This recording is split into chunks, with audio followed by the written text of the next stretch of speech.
Welcome to the What to Read Next podcast. In this podcast, your host, Gloria Me, will invite a bookish guest to share their favorite book recommendation. If you share a passion for books and always looking for your next read, then join us. Hi, Kelly. Welcome to What to Read Next podcast. Oh, thank you so much for having me. So happy to have you talk to you again. So for those listeners, we're recording 2 episodes at once. So tell us, like, Kelly, something interesting that you've done in this past year of the panorama. I love that. I don't think I've heard that word to describe the pandemic yet. So I appreciate that. There's all these different names that we don't want to talk pandemic. We're like panorama, pandemic, Yes. I hear pandemic a lot. Panorama, not so much, but now I feel like I'm here for it. It sounds like a party, but the last year, well, let's see. The podcast has continued. That's been great.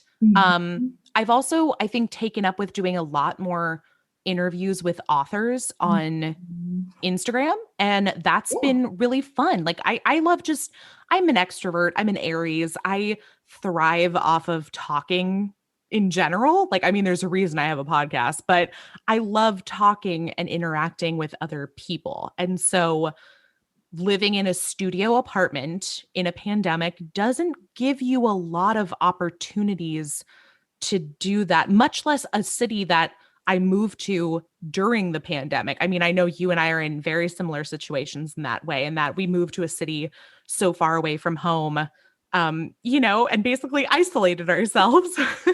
In a bubble. Yeah. And sometimes that's great. Sometimes it helps you get more stuff done. But I have really enjoyed, in the last year doing more Instagram interviews with authors and lives. I started doing the Boobies and Noobies book club on Instagram. It used to be a podcast episode that I would record, but I thought it'd be fun to do it on Instagram during the pandemic. And I think I will continue it on Instagram after the pandemic, just because it's another great opportunity to chat with, a fellow blogger or book lover and have people pop into the comments with, their thoughts about the book. So I like interacting with people. I wish I could do it every day, but we're almost there. And I know when we do get there, I'll be complaining about how I have to see people every day. So there's no winning, but that's been probably one of my favorite new additions to the podcast and, website in general, is just talking to more authors, expanding my own reader list. This year, my goal has been to read more new to me authors, because I and it's funny, today we're talking about Autobuy authors, but I think too often we rely on our Autobuy authors in general. Like, that's it. I have to wait for this person's book to come out. It comes out, you read it, don't bother me. This is what I'm reading. And, when you run out of their back catalog, you got to move on to something else. And that's sort of what I've been trying to do this season on the podcast, is read new to me authors, read, authors of different backgrounds and ethnicities. Like, I just want to make sure that I have a well-rounded education when it comes to reading romance, because I want to introduce newbies to reading romance, to the genre, and I don't want to introduce them to a very small section of the genre. I want to give them a taste of everything. So I think the more that I can read and know about, then the better recommendations that I can make, and be more purposeful with my recommendations for readers and listeners. Yeah, I agree. I think the panorama or the pandemic has brought me like a sense of connecting. Like, I had to make sense. Like, I'm not an introvert fully. Like, I'm an extrovert, but not fully extrovert. Like, I'm an ambivert, so I need both, and I need interactions on a daily basis. And so, allow me to just chat with people. Like, that's the whole purpose of this podcast. Was like, I just want to make new friends. Like, I had someone was like, "Oh, that's really cute," and I was like, "Yeah, that's the whole purpose. Like, I just want to make new friends." Like, and it's hard. It's hard to make friends as an adult when you're not at an office job, like surrounded by people, or you're And you not don't going to know. school. Like it's hard. It's hard, and the whole thing is like you want to talk, you want to make friends on different interests. Like I have my fitness friends, I have like my work friends, I have my. Yeah. And I was like, I want to have book friends, like people I can talk about books, and just like talk about romance, talk about like thrillers, talk about this, and like Hmm. I really love doing that. And so I think the pandemic allowed me because it was like, well, there's a medium, and I'm happen Yeah. to be good at it. I might as well just have these interactions, and then it exploded. So that's why we have too many episodes, but that's here and there. But I really love like the idea of reading with intention. Yeah. Like I'm reading to discover, I'm reading to recommend. I'm not Yes. reading to review a book. I'm reading to see like who will be the best reader for this book, like to be a matchmaker, like a sense of like, I love that's the perfect way to describe it. Like people will ask me all the time, like, well, how do you choose the books, like, and the guests and like putting them together? And I always say, I'm like, you know what? Sometimes I'm really thoughtful about it. Like, I'll mhm, admit it's not all the time, but sometimes I'll be like, oh, you know what? You know who would like this book about baking is my friend who's obsessed with the Great British Baking Show, and he bakes the best damn cake I've ever had. So it's a perfect partnership.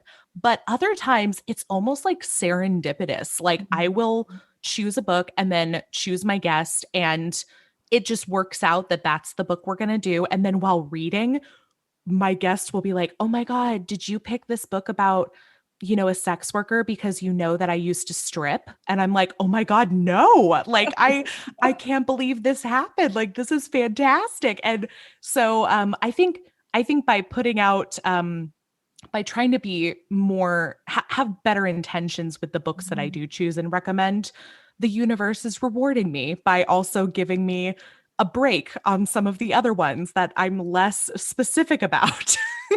Yes. Yes. I love the fact is like you're just a book matchmaker. And so, Yes. yes, we have Autobuy authors, and sometimes our authors during the pandemic did not write as much as we would like them to do. And you're only releasing one book called Christina Lauren now. And I'm like, oh my God. But you know what? It allowed me to discover other books. And Yeah. that's the beauty of it. So, like, even though your Autobuy authors may not be producing as much as they can, it just gives you space to try on different authors. If you like this, then try Hmm. this. If you like this theme, then you try this. Or if you like this trope, then you're trash for, then here are some recommendations. And here's what the opportunity is. And that's where we have content like podcasts and Yeah. Bookstagram and BookTube to find recommendations, to find a place for you to know, like what can I read next? Like I spend years not knowing what I should read next. Like Same. Like it was I didn't even know BookTube and Bookstagram were a thing until I started the podcast. Like I had no idea. Like I also, I just always went to the library or like picked Mhm. up, whatever. What I used to do is like, on a book cover, how like sometimes there'll be another author that like leaves a blurb or recommendation. I would see like, oh, well, Lori Foster liked this book, so I know I will too. And that's like how I picked my books for a good majority of the first few years of reading romance. Well, I didn't read romance until BookTube. Like I actually read whatever Reese was like promoting. So like, the Reese Nice. books were promoting, any commercial fiction that was out there. I did read a lot of chick lit in the 2000s. So that's where I read, but I read the same authors. Like they were like Yeah, the same five authors. same. And it's very white, Yes. No, like I get it. I do get it. so yeah, so I think it was until 2016 where I had someone come and talk about YA. It was like not even about romance, and basically said you can go to BookTube and there's recommendations there. And I was like, what? So I did. I read some YA. I got my YA fixer, and then I discovered new adult, and that's where it shifted. I was like, new adult was like the gateway to romance because I was like, well, if I like this, and my relationship with new adult is a unique relationship because I used to work in a college for about 10 years. Oh, Like, nice. I didn't know that. That's yeah. awesome. So I used to oversee Greek life, I was the adult in Greek life. It was like you're hazing someone, you're not supposed to do XYZ. So I had like Greek life, board, and all the fun stuff like in college. So I was the adult helping you kind of like have fun in college. And so I left that career in 2012. And so I was like reminiscent, like reading about college. I was like, oh, like I had, I had a great college experience, but I also had a great post-college experience where I was like involved in college. And Yeah. so it was like nice reminiscent of my job. And now I was like, well, let me grow up to see what adults are doing. And that's how I ended up falling into romance. But it was like I needed the recommendations. I needed other people to tell me which books I should read.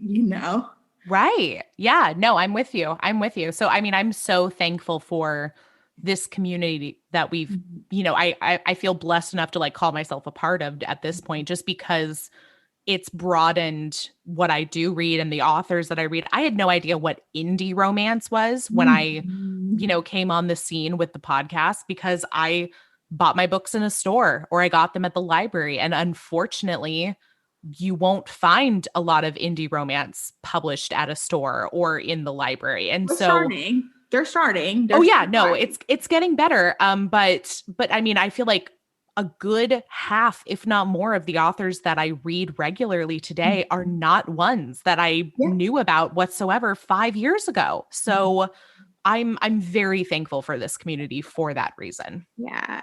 So let's chat some Autobuy authors. So let's see which ones are in your Autobuy. Like, and tell us why they're on Autobuy. Okay, so the first two kind of go hand in hand because I love them both as authors. I love them both as humans. I'm part of their Facebook reader groups, and they've also written a few different series together, and that's Claire Kingsley and Lucy Score. Ooh. Love them. Love them, love them, love them. Lucy, I had read several years ago, and never really, I mean, I didn't really get into like following authors or like connecting with authors until again the podcast came along. So I read one of her books. It was lovely, and she has a great knack for comedy, but also sexy. So I really enjoyed that. And Claire first came across my email because I was asked to read one of her upcoming books for the podcast. And this was, I think, the first season of the podcast. So if somebody reached out to me with a request, I was like, oh my gosh, that's so sweet. They think of me. And I still think that way sometimes, though. And the book was called Faking Miss Right. And it's the first book in Claire Kingsley's Dirty Martini Running Club series, which I just think is a hysterical name for a series, that these people go running and then get together and have martinis. Like, that is the last thing on my mind after I take a jog, is having a martini. But yeah, the two of them, they write sexy rom-coms, and they've done a couple series together. So there's one called Bootleg Springs, which is like a family saga. Like each book is like a different sibling in the family. And there's also like this ongoing mystery, like threaded throughout the books. And I devoured that series, loved every bit of it. They have another series that they did with two other authors that is the one series I will recommend to everyone until the day I die. And that is called the Blue Water Billionaires series, because it is 4 books by 4 authors, but it all revolves around the same cast of characters, and they are female billionaires living in Florida. And I mean, I can count the amount of books I've read about female billionaires on one hand. So the fact that this was 4 books, and they all have different career paths. One of them's a scientist, one of them is a makeup mogul. Like, oh my gosh, I hook, line, and sinker fell for that series. Lucy wrote the first book in the series, which is called The Price of Scandal. And just to give you a little insight, the first time you meet the hero, he is lounging in a bubble bath in the heroine's bathroom. Like, that is her introduction to him, and that is our introduction to him. And I was like, that's it. I love this book. That's all I need to know, that I am going to love this big British burly man in a bathtub. Like, so that just gives you a little idea of why I love both Lucy and Claire. Like very fun, very flirty, also very sexy. Rom-coms can be extremely sexy too. Yes, I love this. I read some Claire Kingsley's book Boyfriend, that whole Yes, series. I read them back to back like a read them too. I was like, oh my God, I need more. Yeah, no, it's true. I think I've read, I don't know if I've read every book that each of them has written, but if not, Yeah. it's very close. Yep. I love Yeah, and they're great. So love them. They partner on a few things together. Love that. The other one that I do, well, I have a few to recommend, but the next one I want to recommend is Talia Hibbert, that. who in my mind can do no wrong. I mean, it's hard even deciding what book to recommend, like you start with by Talia Hibbert, because obviously, most recently, people have fallen in love with the Brown sisters. You know, it starts with Get a Life, Chloe Brown, and you can read them each as a standalone. But that's the book to start with, in my opinion. It's the first one in the series. However, she also has written modern day royalty in The Princess Trap. We reviewed a paranormal romance she's written called Mating the Huntress. So, I mean, she's really got a little bit of everything. But what I love about Talia's books is there is such a broad range of diverse characters. I mean, you know, she writes interracial romance mostly, but a lot of her characters are plus size. A lot of them are neurodiverse. A lot of them um, are bisexual or pansexual or demisexual. I mean, she really, really covers her bases when it comes to diversity in her books, whether it's a paranormal, you know, romance or just modern day contemporary characters set on a college campus. I mean, it's so diverse. So I've never been disappointed by one of her reads. I really do appreciate the thought that goes into her books. And I think that's what makes them so memorable for me is you can tell that there's been so much thought put into these characters. Yes, and I love that she writes a lot of cinnamon roll heroes, and for me, that's like I Yes. don't know. I'm just like I'm all about the cinnamon roll hero, and it's just like, and she just have it in different shapes and sizes and different forms. Like a Yes. hero who cook for you, a hero who just like do this, a hero who's like who would read romance, a hero who would like save you from a fire drill when there's like a sea fire drill. Yeah, there is not one hero of Talia's that I have not wanted to bone. I mean, like every single one. Yeah. Yes. And So that's what I'm looking for, right? yeah. He's a lot of buy for me. I'm like, I pretty much, and I have a cute money. She has like healthy backlists, like you can dive Yeah. into, and like there's a little bit of everything. And there's audio books available for some of her self-published books. Mhm. So there's a little bit for everyone. So Yeah, she's got a lot.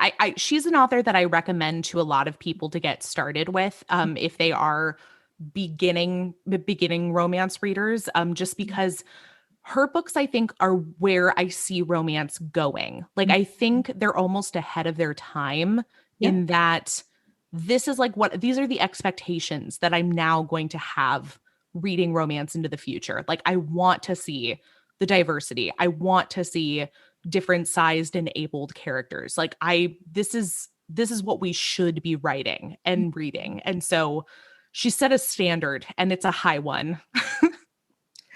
I love this. So who's your next Autobuy author? Okay, so I have two more, and they're both very different from each other. I'm going to start with Lonnie Linvale, and here's the thing: I'm not super into like cops or firefighters or.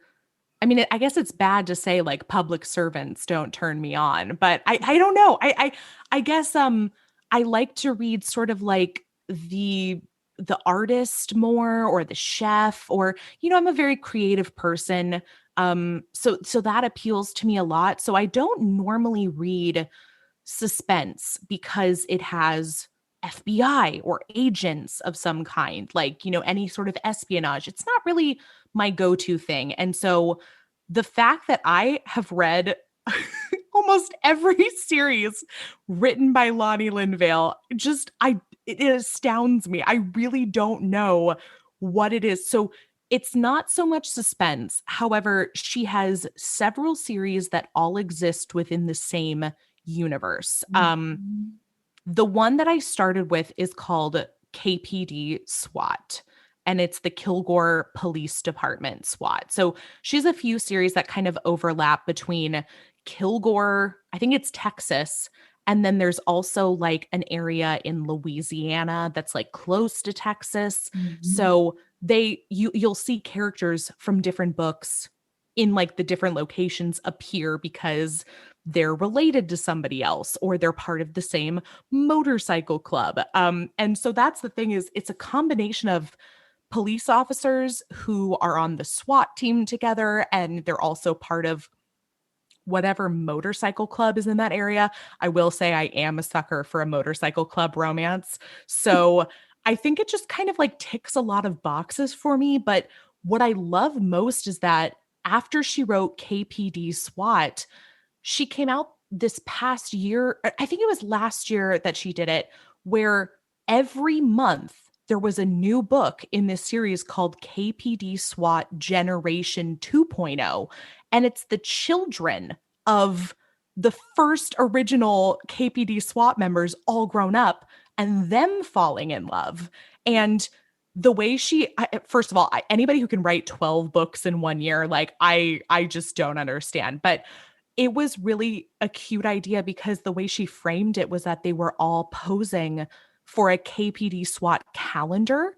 And so every month was like Mr. January, Mr. February. And I just thought that was such a clever idea. And so, like, you could start with the Generation 2.0 if you wanted to, but because I had already read KPD SWAT and like a few of the other series leading up to it, I knew who all these people's like parents were. And I was like, oh my God, I remember your romance. And now this was the kid that y'all had at the end of your book. And they were like a terror as a toddler. And now they're all grown up.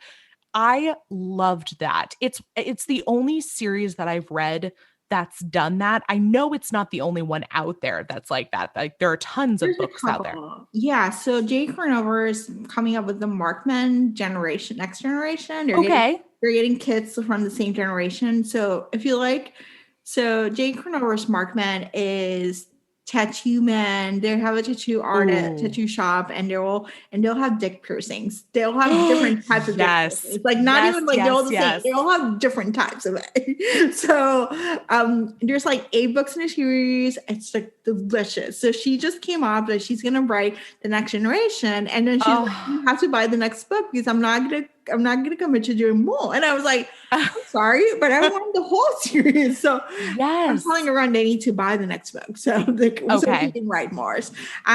Kristen Barker Ritchie has the Dicta and Calloway sisters. It's kind of like the Kardashians, and so their kids are like the Kardashians if Northwest was grown up and she had a bodyguard. And Oh so my the God. next generation is the kids and the bodyguard. So all falling in love. And there's like MFM, there's MM, there's like female male, like there's like all the I diversity. love that. And because the parents had like 15 kids, like it was like they have all these kids, they grow up. So I it's think uh I think Rachel Van Dyken's done that as well. yeah, Like I think she has a mafia series that's yeah, like that too, where it's like the kids of the yeah. OG The kids mafia folks. And no, and it's a really clever idea. Like I mean, you have to really want to spend so many years like with these characters, but I think it's really if it's really well done, yeah. then you'll love it. And I happen to love the stories that Lonnie Linvale has created. And all of them are either cops. There's also, I think, a series that's firefighters. There's another Mhm. one where it's a lot of like old army friends who put together like a safe shelter for like abused women and children, and it's like they rescue women from these abusive situations and everything. So I mean it's an interesting range, and then to see like the next generation of kids grown up, I really appreciate it. And they're really sexy. They're also very much insta love-ish. Like not all of them, but I will say what I do, I think maybe the reason I like them is because they're so easy to read. Like it's very much like man falls in love with woman, woman falls in love with man, and once they're together, there are no problems in their relationship. And the only issues are whatever weird outside force they're dealing with. Like maybe it's a stalker, maybe it's a bomber's in town, maybe it's somebody from the past. But what I do like is that there's no bullshit. Am I allowed to swear? Yeah, it's explicit. It's fine.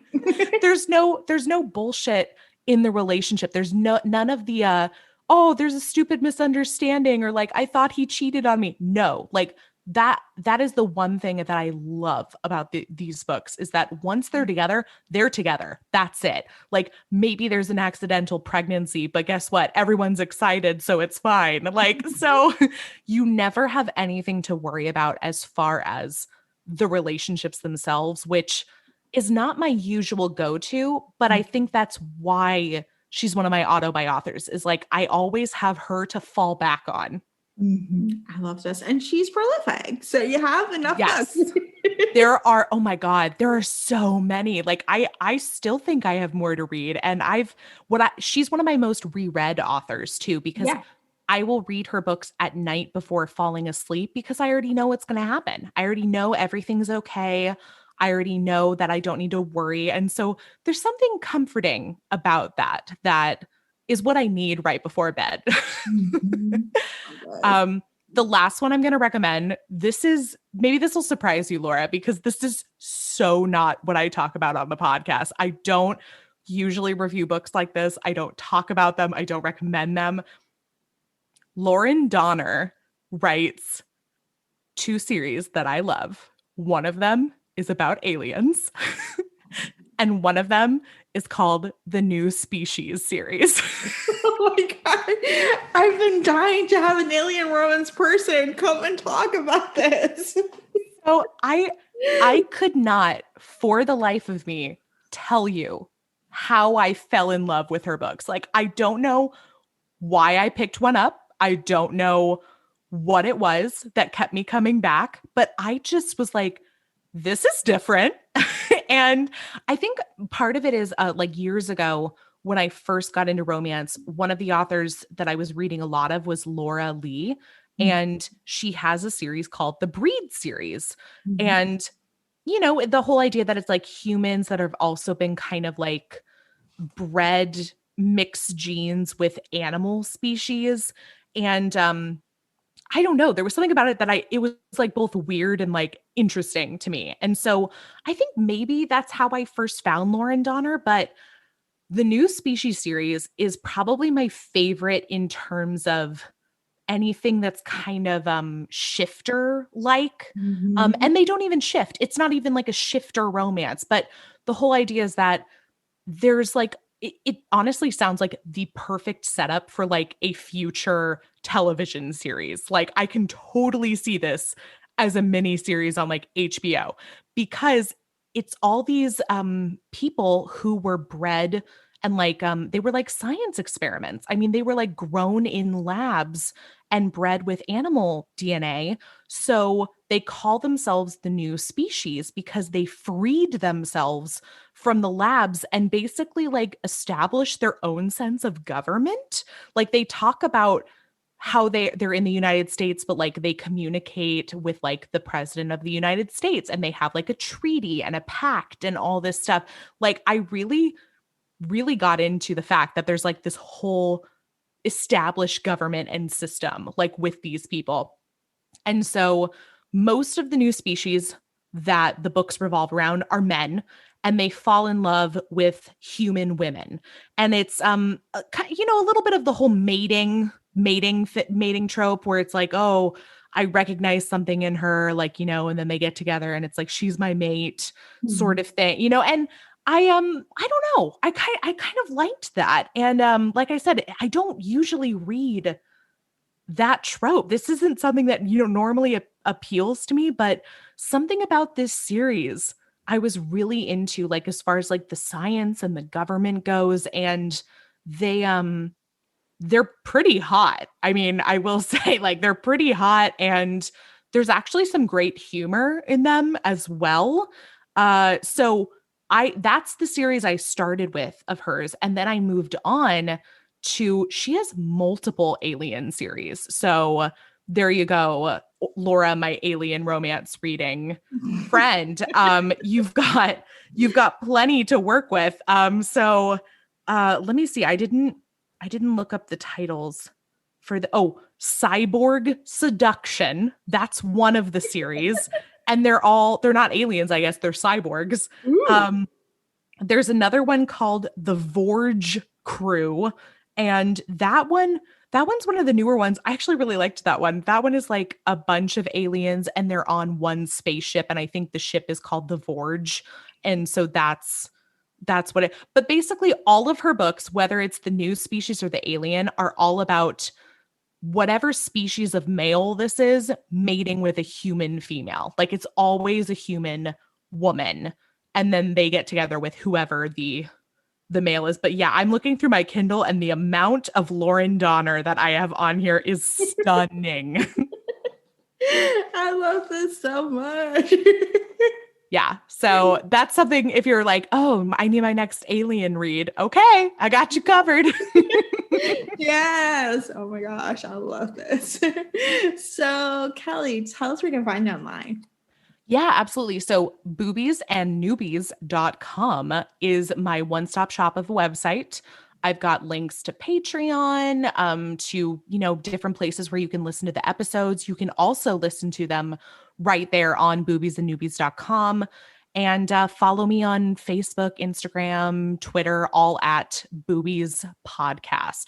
I always have to say boobies, like with an S, because there's multiple boobs in Boobies Podcast. Thank you, Kelly, for being on the show. Oh, thank you. Like always. If you enjoyed this podcast, feel free to share with friends, subscribe, rate, and review the show. This is the easiest way to support the podcast. For book recommendations, author interview archives, and other fun book resources and tips, please visit WhatchReNextBlog.com. The Watch Read Next podcast is part of the Frolic Network. To discover new shows to listen and love, please visit frolic.media/podcast. Thank you so much for listening and have a great day.